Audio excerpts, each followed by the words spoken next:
नमस्कार दोस्तों, स्वागत है आप सबका मेरे चैनल कथा डिलाइट पर। तो अर्जुन ने कहा, हे पुंडरीकाक्ष, मैंने श्रावण शुक्ल एकादशी अर्थात पुत्रदा एकादशी का विस्तार पूर्वक वर्णन सुना। अब आप कृपया करके मुझे भाद्रपद माह के कृष्ण पक्ष की एकादशी के विषय में भी बतलाइए। इस एकादशी का क्या नाम है तथा इसके व्रत का क्या विधान है, इसका व्रत करने से किस फल की प्राप्ति होती है। तब श्री कृष्ण ने कहा, हे कुंती पुत्र, भाद्र माह के कृष्ण पक्ष की एकादशी को अजय एकादशी कहते हैं। इसका व्रत करने से सभी पाप नष्ट हो जाते हैं। इस लोक और परलोक में मदद करने वाली इस एकादशी व्रत के समान संसार में दूसरा कोई व्रत नहीं है। तो चलिए सुनाता हूँ आपको अजय एकादशी व्रत की कथा को। पौराणिक काल में भगवान श्री राम के वंश में अयोध्या नगरी में एक चक्रवर्ती राजा हरिश्चंद्र नाम के एक राजा हुआ करते थे।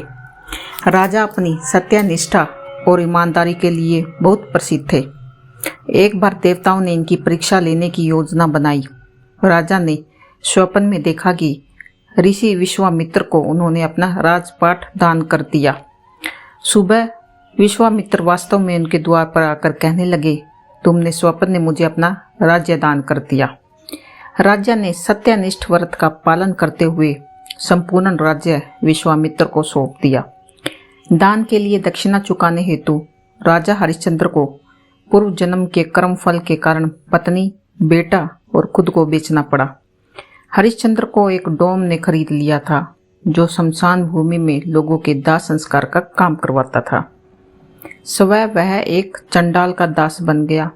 उसने उस चंडाल के यहाँ कफन लेने का काम किया, किंतु उसने इस आपत्ति के काम में भी सत्य का साथ नहीं छोड़ा। जब इसी प्रकार से उसे कई वर्ष बीत गए तो उसे अपने इस नीच कर्म पर बड़ा ही दुख हुआ। वह इसे मुक्ति होने का उपाय खोजने लगा। वह सदैव इसी चिंता में रहने लगा कि मैं अब क्या करूं, इस कारण इस नीच कर्म से मुक्ति पाऊं।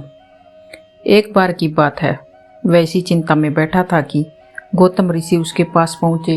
हरिश्चंद्र ने उन्हें प्रणाम किया और अपनी दुख भरी कथा सुनाने लगे।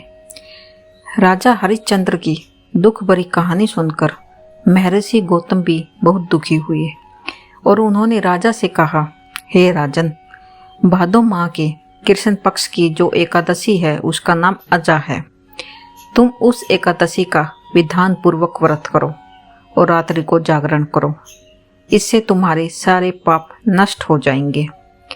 महर्षि गौतम इतना कहकर आलोप हो गए।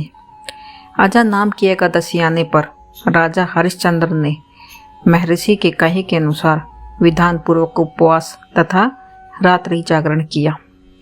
इस व्रत के प्रभाव से राजा के सभी पाप नष्ट हो गए।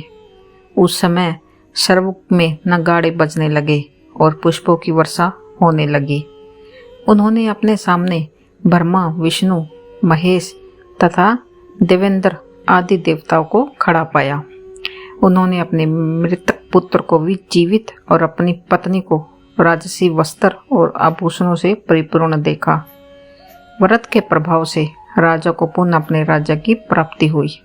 वास्तव में एक ऋषि ने राजा की परीक्षा लेने के लिए यह सब कौतुक किया था, परंतु अजय एकादशी के व्रत के प्रभाव से ऋषि द्वारा रची गई सारी माया ही समाप्त हो गई और अंत समय में हरिश्चंद्र अपने परिवार सहित स्वर्गलोक को गया। हे राजन, यह सब अजय एकादशी व्रत का प्रभाव है। जो मनुष्य इस उपवास को विधान पूर्वक करते हैं और रात्रि जागरण करते हैं, उनके सभी पाप नष्ट हो जाते हैं और अंत में वे स्वर्ग को प्राप्त करते हैं।